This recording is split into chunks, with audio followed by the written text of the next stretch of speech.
মধ্যে কিছু ভয় দেখাই দিচ্ছে বাচ্চাদের। এই ভয়ে তো বাচ্চাগুলো নার্ভাস হয়ে গেছে। ভয়টা না দেখাইলে ভালোই তো, নার্ভাস হয়ে গেছে। যেমন আমার মেয়ে আজকে কান্না করে দিচ্ছে, পরীক্ষা হলে ঢুকবে না, ভয় করতেছে। ওর বান্ধবীগুলো ধরে নিয়ে গেলো, এক ম্যাডাম আসে ওকে নিয়ে গেছে পরে। চলো কিছু হবে না, চলো তোমাকে নিয়ে যাই। দিক ওদিক তাকালে একটু নাড়াচাড়া করা যাবে না, এই কথাগুলো বাচ্চাদেরকে না বলতো তাহলে বাচ্চারা একটু খুশি মনে ঢুকতো। এখন ভয় পেয়ে গেছে, আমি হয়তো বা একটু কিছু পড়ে গেছে, কলম পড়ে গেছে, একটু নিতে গেলাম, তখন যদি আমাকে ইয়া করে দেয়, এই ভয়টা বাচ্চাদের ভিতরে, এমন ভয়গুলো যদি না দেখাতো তাহলে ভালো হতো।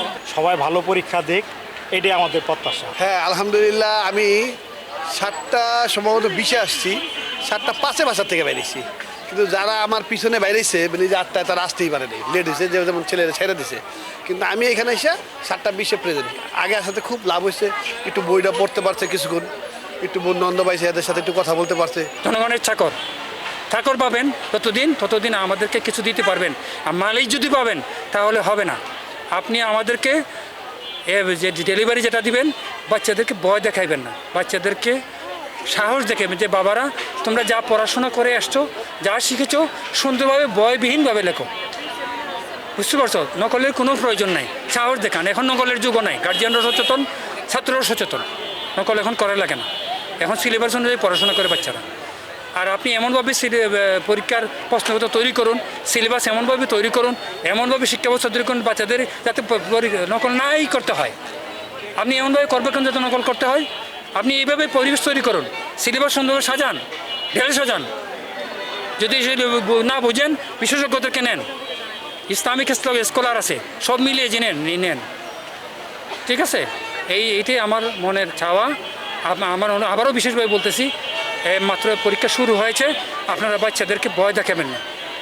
শিক্ষামন্ত্রী মহোদয়কে অনুরোধ করতেছি, আমাদের সন্তান, আমাদের দুঃখ আমরা বুঝতেছি।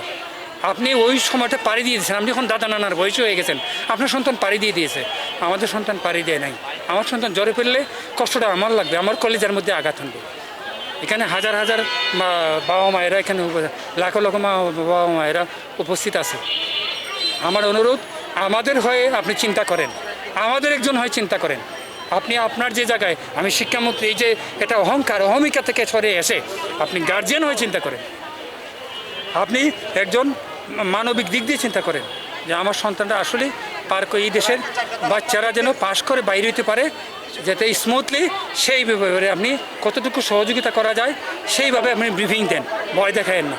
যদি 2 দিন পর পরীক্ষা হইতো তাহলে ভালো হইতো, ওরা একটু পড়ার সুযোগ পাইতো। কারণ ওরা তো ক্লাস 9-এ পড়েই নাই একবারে। ওই যে ডিম সিদ্ধ, আলু ভর্তা এগুলো পড়ছে, ওরা তো কোনো পড়েই নাই। ক্লাস 10-এ হচ্ছে পড়াশোনা শুরু করছে, আবার সায়েন্সে পড়ে। সায়েন্সের সাবজেক্টগুলো খুব কঠিন, একবারে তো মনে রাখতে পারে না। এই কান্দে শুনে এই কান্দে চলে যায়, কোনো পড়াই তো মনে থাকে না ওদের। তারপরে ওই যতটুকু পড়ছে, পরে পরীক্ষা দিতে ঢুকছে। এখন দেখা যাক কী করে। আজকে তো বাংলা পরীক্ষা, প্রথম পরীক্ষা। আর আমাদের